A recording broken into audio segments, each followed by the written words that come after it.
நாம் தமிழர் கட்சியில் தான் ஃபஸ்ட்டு ஆக்சுவலாக நாங்கள் ஒரு 14 இயர்ஸ் அதில் தான் இருந்தோம். அதாவது ஸ்டார்ட் பண்ணதுலேருந்தே அதில் தான் இருக்கோம். அவங்களோட எப்படி சொல்கிறது, அவங்களோட எங்களை ஹேண்டில் பண்ணுற விதமாக இருக்கட்டும், எங்களுக்கு கொடுக்குற முக்கியத்துவமாக இருக்கட்டும், எதுவுமே ப்ராப்பராக இல்லை. இவ்வளவு கேவலம் விமர்சனம் முன்னாடியே பண்ணுவோம். அதெல்லாம் இப்போல்லாம் தவறுன்னு உணர்ந்து வரேன். ஏன்னா இவரே ஒரு சரியான நம்பர் இல்லை. இவர் நோக்கம் ஃபுல்லாக தமிழ் தேசியத்தை சிதைக்கிறது. பேசுகிறதெல்லாம் பொய் தான்.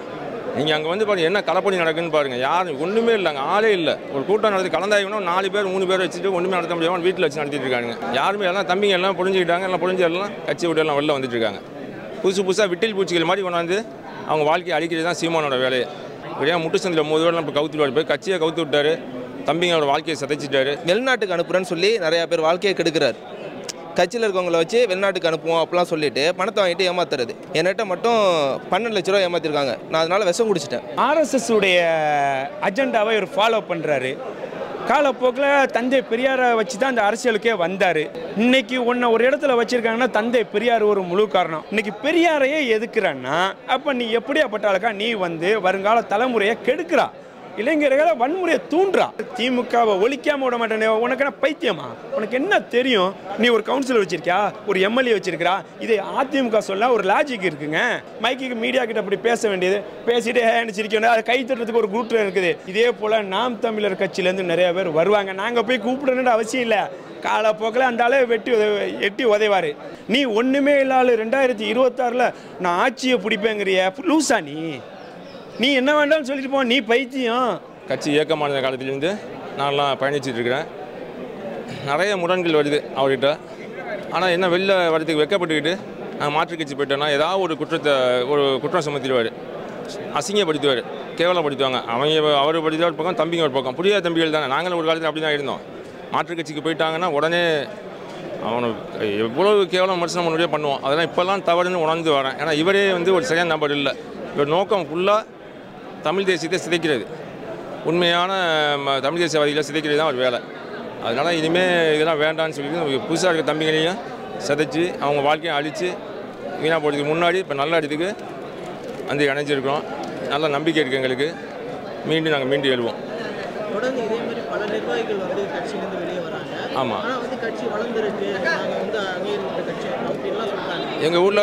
எங்கள் ஊரில் தஞ்சை தெற்கு மாவட்டத்தில் நீங்கள் மக்களை விசாரிங்க, அவர் சொல்லுவார். பட் இன்றைக்கி கூட 1000 பேர் சேர்ந்தாம்பார். பேசுகிறதெல்லாம் பொய் தான். நீங்கள் அங்கே பாருங்கள், என்ன கலப்பணி நடக்குன்னு பாருங்கள். யாரும் ஒன்றுமே இல்லைங்க, ஆளே இல்லை. ஒரு கூட்டம் நடத்தி கலந்தாயினா 4 பேர் 3 பேர் வச்சுட்டு ஒன்றுமே நடத்த முடியாமல் வீட்டில் வச்சு நடத்திட்டு இருக்காங்க. இப்போ நாங்கள்லாம் இருந்தப்போ சின்ன கலந்தாயினாலும் ஒரு 50 பேர் வருவோம், 100 பேர் வருவோம். எல்லாம் பேசுவோம். ஒரு மீட்டிங், ஒரு சின்ன கூட்டம் தஞ்சாவூரில், சென்னையில் எங்கேனாலும் சரி கலந்து பேசி ஒரு திருவிழா மாதிரி செய்வோம். நீங்கள் இருக்கலாம், அங்கே ஆளே இல்லை. யாருமே எல்லாம் தம்பிங்க எல்லாம் புரிஞ்சுக்கிட்டாங்க. எல்லாம் புரிஞ்சு எல்லாம் கட்சி விட்டு எல்லாம் வெளில வந்துட்டு இருக்காங்க. புதுசாக விட்டில் பூச்சிகள் மாதிரி கொண்டாந்து அவங்க வாழ்க்கையை அழிக்கிறது தான் சீமானோட வேலையை. நாம் தமிழர் கட்சியில் மற்ற நிர்வாகிகளுடைய கருத்துக்கு மரியாதை இல்லை, மதிப்பு கிடையாது, சுதந்திரமாக பேச முடியல, அவர் மட்டுமே தான் கட்சியோட இதாக இருக்கிறாரு அப்படின்லாம் சொல்கிறாங்க. அதெல்லாம் உண்மையா? கண்டிப்பாக அவர் யார் கருத்தையுமே கேட்க மாட்டார். எல்லாம் எனக்கு தெரியும் பாரு, அண்ணனுக்கு எல்லாம் தெரியும்பா, எப்போ என்ன செய்யணும்னு எனக்கு தெரியும். ஓட்டுநரை ஒருத்தர் தான் ஓட்ட முடியும்பா, பேருந்தை ஒருத்தர் தான் ஓட்ட முடியும், எல்லாரும் ஓட்ட முடியாது அப்படிம்பாரு. இவருக்கு பஸ் ஓட்டவே தெரியாது ஆக்சுவலாக. அதான் சொல்ல போனால் அதான். இப்படியா முட்டு சந்தில் 3 பேர் இப்போ கவுத்துட்டு போய் கட்சியை கவுத்து விட்டார். தம்பிங்களோட வாழ்க்கையை சதைச்சிட்டாரு. இப்போ நாங்கள் எல்லாம் என்ன செய்தினே புரியாமல் இருந்த காலத்திலாம் இப்போ நல்ல இடத்துக்கு திராவிட மாடல் அரசோடு சேர்ந்து நாங்கள் செயல்படலான்னு இருக்கோம். உங்கள் மாவட்டத்திலேருந்து எவ்வளோ பேர் இந்த கட்சியில் இறங்கிருக்காங்க? எங்கள் மாவட்டத்திலேருந்து இப்போ ஒரு 50 பேர் இணைஞ்சிருக்கோம். ஆனால் கட்சிக்காக 12 வருஷம் உழைச்சேன். ஆனால் அதுக்காக என்ன செய்யணுமோ அதை சீமான் ரொம்ப விவரமாக செஞ்சார். வெளிநாட்டுக்கு அனுப்புறேன்னு சொல்லி நிறையா பேர் வாழ்க்கையை கெடுக்கிறார். கட்சியில் இருக்கவங்கள வச்சு வெளிநாட்டுக்கு அனுப்புவோம் அப்படிலாம் சொல்லிட்டு பணத்தை வாங்கிட்டு ஏமாத்துறது. என்கிட்ட மட்டும் 12 லட்ச ரூபா ஏமாத்திருக்காங்க. நான் அதனால் விஷம் குடிச்சிட்டேன். இது வரைக்கும் கட்சியில் எனக்காக ஒரு ஃபோனோ எதுவுமே அடித்தது கிடையாது. நான் விஷம் குடிச்சிட்டேன்னு தெரியும் எல்லாருக்குமே. இதுவரை அதுக்கு பதில் கொடுத்ததே கிடையாது. கேட்டதுக்கு பேசுவோம் அப்படின்னு மட்டும் தான் சொல்லுவாங்க. வேறு எதுவுமே இது வரை பேசுனது கிடையாது. அப்போ எவ்வளோக்கு எனக்கு மன உளைச்சலாக இருக்கும். இந்த MP தேர்தலுக்கு கொண்டு 50,000 ரூபா செலவு பண்ணேன். கடனில் இருக்கேன் அப்படின்னு சொல்லியும் நீ செலவு பண்ணு, நாங்கள் தரேன்னு சொல்லி வேட்பாளர் சொல்கிறாரு, மாவட்ட செயலாளர் சொல்கிறாரு, நான் செலவு பண்ணேன் சொன்ன பிறகும் இது மாதிரி நான் இருக்கேன், இது மாதிரி கொடுங்கன்னு கேட்டதுக்கு ஃபோனே எடுக்கலை. இதுவரை என்கிட்ட ஒரு ரிப்ளை கூட கிடையாது. ஆனால் இதுக்கு என்ன நான் செய்கிறேன் சொல்லுங்கள். கடைசியில் ஒரு பதிவு போடுறோம், பதிவு போட்டால் அதுக்கு பதில் கிடையாது. நேரடியாக சீமான்ட்டே ஒரு பதிவு போட்டால் அதுக்கு பதில் கிடையாது. கேட்டோம்னா எப்படி சொல்கிறது, தேவையில்லை வைங்க அப்படிங்கிறது. நிறந்து பேச. இப்போ வந்து நீங்கள் தான் புதுசாக ஒரு குற்றச்சாட்டை வைக்கிறீங்க, மோசடி, பண மோசடி அப்படின்னு. அதை பற்றி கம்ப்ளைண்ட்டோ இல்லை சார் கம்ப்ளைண்ட் கொடுக்குறேன்னா இப்போ கேஸாக வாங்கினா எப்படி கொடுக்க முடியும்? நீங்கள் சொல்லுங்கள். அக்கௌண்ட்டில் போட்டால் ஓகே, அக்கௌண்ட்டில் உங்கள் அக்கௌண்ட்டில் போடணும். நான் வேறு அக்கௌண்ட் கொடுத்து இந்த அக்கௌண்ட்டில் பணம் கொடுங்கன்னா நான் எப்படி கொடுக்க முடியும்? அதுக்கு போய் வேட்பாளர்கிட்ட போய் சொன்னால் இந்த யார் நிற்கிறாங்க மாநில பொறுப்பாளர் சீமானுக்கிட்டலாம் சொன்னோம்னா அதுக்கு பொறுப்பு கிடையாது. சரியா பேசுவோம், இதுதான் ஒரு வார்த்தை. அவர் சொல்லக்கூடிய முதல் வார்த்தை சரி பேசுவோம், வேறு எதுவுமே கிடையாது. சீமான்லாம் என்கிட்ட பேசுனதே கிடையாது. ரூமுக்கு போனோம்னா போங்கப்பா பேசுவோம், வேறு எதுவுமே கிடையாது. இங்கே எப்பயுமே அவங்க சொல்கிற ஒரே வார்த்தை போங்க, பேச்சே கிடையாதுங்க. கட்சி நிர்வாகிகளோட சீமானுடைய அணுகுமுறை எப்படி இருந்துச்சு? அது சொல்ல முடியாத ஒரு அணுகுமுறை சார். அது எப்படி சொன்னால் ரொம்ப அநாகரிகமாக இருக்கும். கொள்கைக்கு முரணாக நடக்கிறாரு. ஆர்எஸ்எஸ் உடைய அஜெண்டாவை இவர் ஃபாலோ பண்ணுறாரு. காலப்போக்கில் தந்தை பெரியாரை வச்சு தான் அந்த அரசியலுக்கே வந்தார். நீ படிச்சிருக்கா?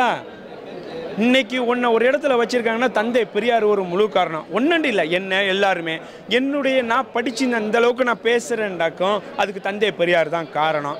அப்போ அந்த கொள்கையை நீ கையில் எடுத்துட்டு இன்னைக்கு பெரியாரையே எதுக்குறன்னா அப்போ நீ எப்படியாப்பட்டாலுக்கா நீ வருங்கால தலைமுறையை கெடுக்கிறா, இளைஞர்களை வன்முறையை தூண்டுறா. அமைதி பூங்காவா தளபதி முதலமைச்சர் ஐயா அவர்கள் நல்ல ஆட்சி செய்கிறாங்க.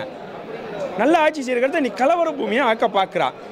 இதை கேட்டுக்கிட்டு நாம் தமிழர் இருக்கிற சில சொந்தங்கள் இருந்துக்கிட்டு ஒரு மீடியாவுக்கு பேட்டி கொடுக்க போகும்போது பத்திரிகையாளர் நீ யார், உன் பேர் என்ன, ஒரு மரியாதை இல்லாமல் பேசுகிறது. இதுதான் தந்தை பெரியார் கற்றுக் கொடுத்தாங்களா?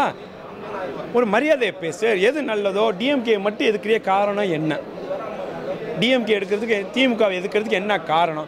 எதுக்குறேன்டா அதிமுகவை எது, பிஜேபி மனித குல எதிரின்னு நீ சொல்லுவியே, அவங்கள எதிர்க்கு.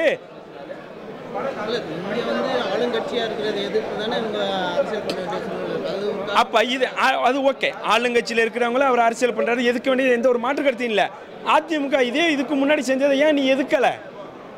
இந்த அளவுக்கு திமுகவை எதுக்குறாலும் நீ ஏன் அன்னைக்கு அதிமுகவை எதுக்கலை?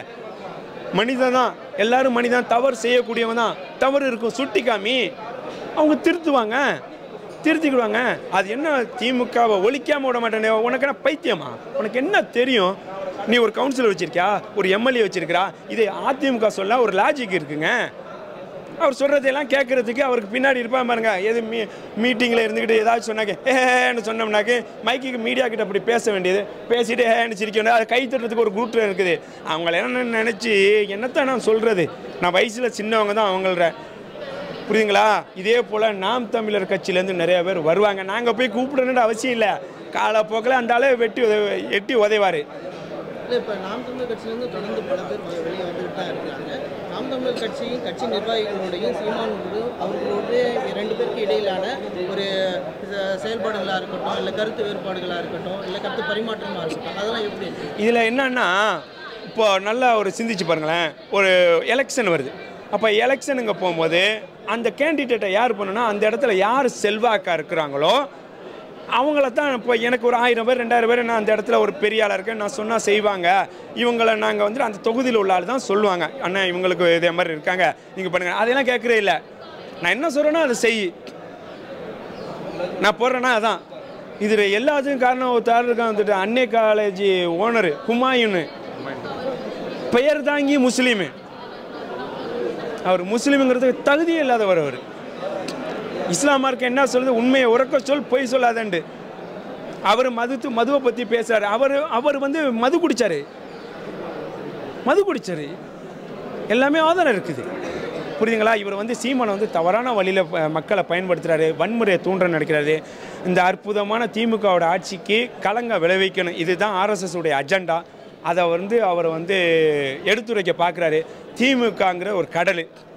இல்லை, அப்போ அதுதான் நான் நீங்கள் 9 வருடங்களாக நாம் தமிழர் கட்சியில் இருக்கும்போது அதுக்கு எதிரான சித்தாந்தமான திமுக இணையறதுக்கான காரணம். ஏன்னா எல்லா இடத்துலையும் ஒரு சிறு சிறு தவறுகள் இருக்க தான் செய்யும். அவங்க அதாவது டிஎம்கேல திமுகவில் இருக்க போகும்போது பெண்களுக்கான முன்னுரிமை கொடுக்குறாங்க. அதாவது குழந்தைகள் மகளிருக்கு மாத தொகைங்கிறாங்க. பல திட்டங்கள் நல்லது செஞ்சுக்கிட்டு தான் இருக்காங்க. 5 வருஷத்தில் உடனே செய்ய முடியுமா? எப்படி அவங்களால செய்ய முடியும்? அதுக்குன்னு ஒரு காலங்கள் இருக்குல்ல. இது என்ன கடையில் வைக்கிற பொருள், அந்த கடை வேணாம், பொருள் வேணாம், அந்த பொருள் வாங்குறதுக்கு 5 வருஷம் இருக்குது. அந்த 5 வருஷத்தில் அவங்க கொடுத்த வாக்குறுதி என்னென்னமோ அதை அவங்க செஞ்சுக்கிட்டு தான் வந்துட்டு இருக்காங்க. அதுக்கு அவகாசம் வேணும்ல. நீ ஒன்றுமே இல்லாத 2026 நான் ஆட்சியை பிடிப்பேங்கிறிய லூசா? நீ நீ என்ன வேண்டாம்னு சொல்லிட்டு போ, நீ பைத்தியம், அதை நாங்கள் வரணுமா? ஆகா, தப்பான வழியில் நம்ம போகிறோம், அதை விட்டு வெளியாகணுங்கிறது தான் நாங்கள் வந்தோம். சரியான இடத்துக்கு வந்திருக்கோம். நாங்கள் எந்த பொறுப்புக்கானவங்க ஆசைப்பட்டு வரல. திமுக ஐயா துணை முதல்வர் உதயநிதி அவர் ஒரு வருங்கால ஒரு முதல்வராக இருக்கணும்னு அவங்களுடைய வழிகாட்டுதல் படி நாங்கள் என்ன கழகம் சொல்லுதோ அதுக்கு கட்டுப்பட்டு இதை விட பிரகாசமாக நாங்கள் கொண்டு வருவோம். எங்களுடைய உழைப்பு இருக்கும். இதே போன்று நாம் தமிழர் கட்சியிலேருந்து நிறைய பேர் வருவாங்க. மயிலாடுதுறை டிஸ்ட்ரிக்ட் திருக்கடையூர்லேருந்து வரேன். நாம் தமிழர் கட்சியில் தான் ஃபஸ்ட்டு ஆக்சுவலாக நாங்கள் ஒரு 14 இயர்ஸாக அதில் தான் இருந்தோம். அதாவது ஸ்டார்ட் பண்ணதுலேருந்தே அதில் தான் இருக்கோம். அவங்களோட எப்படி சொல்கிறது, அவங்களோட எங்களை ஹேண்டில் பண்ணுற விதமாக இருக்கட்டும், எங்களுக்கு கொடுக்குற முக்கியத்துவமாக இருக்கட்டும், எதுவுமே ப்ராப்பராக இல்லை. நம்ம உழைப்பிற்கு ஏற்ற மாதிரி எந்த ஒரு எதுவுமே இல்லைன்ற மாதிரி தோணுச்சு. அதனால் அதை விட பெட்டரா அப்படின்னு பார்க்குறப்போ ஒவ்வொரு கொள்கையும் நல்ல நடைமுறைக்கு கொண்டு வராங்கன்றப்போ திமுக இஸ் பெஸ்ட்டுன்னு சொல்லிட்டு நாங்கள் அதுக்கு மாறிட்டோம். பல நிர்வாகிகள் கட்சியிலேருந்து வெளியே பல கட்சிகளில் இருந்துருக்காங்க. திமுகன்றது இப்போ 14 வருடங்களாக நீங்கள் நாம் தமிழர் கட்சியில் இருந்து அது அப்படியே எதிரான சித்தாந்தமாக இருக்கும். இந்த திமுக எதுக்கு சூஸ் பண்ணோமே நான், அதாவது இப்போ நடைமுறையில் இருக்கிற கொள்கைகளாக இருக்கட்டும், ஒவ்வொரு திட்டங்களாக இருக்கட்டும், எல்லாமே மக்களுக்கு ஏற்ற மாதிரி ஒரு சப்போர்ட்டிவாக எல்லாமே பண்ணிட்டு வராங்க. எல்லாருமே அதனால ப்ராஃபிட் பெனிஃபிட்ஸ் எல்லாமே அடைஞ்சிட்டு தான் இருக்காங்க. ஸோ அதனால் இன்னும் நல்லா பண்ணுவாங்க. இப்போ நாங்கள் எல்லாம் சேர்ந்து இருந்தால் இன்னும் நல்லா ரிசல்ட் கிடைக்கும், இன்னும் நல்லா பண்ணலாம் அப்படின்ற ஒரு மைண்ட் செட்டில் தான் இது பண்ணுறோம். நீங்கள் என்ன பொறுப்பு? நாங்கள் உறுப்பினராக தான் இருந்தோம், பட் அதுக்காக நிறைய ஹார்ட் ஒர்க் பண்ணியிருக்கோம். நீங்கள் அங்கே உங்களுடைய கட்சி கூட்டத்துக்கு அங்கே கண்டிப்பாக நிறைய விஷயம் ஆமாம் நிறைய பார்த்துருக்கோம். அதாவது அவங்களோட அந்த மோட்டிவேஷன் ஸ்பீச்சால் தான் நாங்கள் அதுக்கு போனது மெயினாக. பட் ஸ்பீச் மட்டும்தான் இருக்கே தவிர அதுக்கான செயல்பாடு எதுவுமே இல்லை. இன்னும் கட்சி வளர்ந்தே இருக்கணும். இன்னும் அனைத்து கட்சியிலேருந்து போகிறவங்க எல்லாரும் திமுக இணைஞ்சால் இன்னும் பெருமையாக தான் இருக்கும். கட்சி வளரணும் தான் எங்களுடைய கொள்கை கோட்பாடு. கட்சி இணைந்தும் வளர்ந்தோம் 2026க்கு மீண்டும் ஸ்டாலின் தான் தளபதி ஐயா வரணும் அப்படின்றது எங்களுடைய கொள்கை கோட்பாடு. நாங்களும் அதை தான் போராடி கொண்டே இருக்கிறோம். அவருடைய கொள்கை எல்லாத்தையும் அதை தான் நாங்களும் சொல்லின்னு இருக்கோம். எல்லாத்துக்கிட்டையும் இன்னும் பரப்பணும் தான் இருக்கோம். மக்களை விழிப்புணர்வாக இன்னும் வந்துனே இருக்கணும். அவ்வளோதான் எங்களுடைய கருத்து. துணை முதல்வர் உதயநிதி ஸ்டாலினுடைய செயல்பாடுகள், அவருடைய செயல்பாடு எங்களுக்கு பிடிச்சிருக்கு. துணை முதலமைச்சராக கிடைச்சதுக்கு நாங்கள் தான் பெருமையப்படணும். அருமையாக செயல்படுறாரு. எல்லா மக்களிடம் சந்தித்து எல்லாரிடம் போய் உட்காந்து என்ன குறைகளை எல்லாத்தையும் தீர்த்து எல்லாத்தையும் கேட்டு அண்ணன் தளபதியிடம் சொல்லி குறைகளை நீக்குகிறார்கள். அதே மாதிரி விளையாட்டுத்துறையிலும் கிட்டும் துணை முதலமைச்சர் பொறுப்புலையும் இருக்கட்டும் எல்லாத்திலும் செயல்படுகிறார். அருமையாக மகிழ்ச்சியாக இருக்கிறது எங்களுக்கு துணை முதலமைச்சராக அவர் வந்ததுக்கு. இடையில் நடந்த சீமான் பெரியார் பிரச்சனையை பற்றி சீமான் பெரியார் பிரச்சனை பற்றி பெரியார் கொள்கை தெரியாத பற்றினால தான் சீமான் பெரியாரே இழிவாக பேசுகிறாரு. இழிவாக பேசினாலுமே பெரியார் செஞ்ச கருத்துக்கள், பெரியார் செஞ்ச தொண்டுகள் எல்லாமே ஒன்றுமே நீடிக்கி கொள்கின்றதுனால திராவிட முன்னேற்ற கழகம் மீண்டும் வர வேண்டும். 2026 திராவிட முன்னேற்ற கழகம் ஆட்சிக்கு வர வேண்டும். அது மக்களுடைய சப்போர்ட் இருக்க வேண்டும். ஆல்ரெடி கட்சி மேலே நாம் தமிழ் கட்சி மேலே அதிருப்தி இல்லை காரணமாக தலைமையின் அதிருப்தி காரணமாக நாங்கள் வெளியே வந்திருக்கோம். கிட்டத்தட்ட இந்த முடிவெல்லாம் ஒரு 6 மாதம் முன்னாடி எடுத்தது தான். அமைச்சர் முன்னாடியே போய் கோவை மாவட்டத்தில் அன்னைக்கு இணைஞ்சோம். இப்போ மறுபடியும் மற்ற கட்சி உறவுகள்லாம் வெளியே வந்துட்டாங்க. அவங்க மூலிமா இன்றைக்கி முதலமைச்சரை பார்த்து இணைஞ்சிருக்கோம். என்ன காரணம் சார் ஸ்பெசிஃபிக்காக வெளியே வர? மாற்று அரசியல்னு சொல்லி இளைஞர்கள்லாம் வராங்க. குறிப்பாக நானும் அந்த மாற்று அரசியல் நோக்கி தான் வந்தோம்.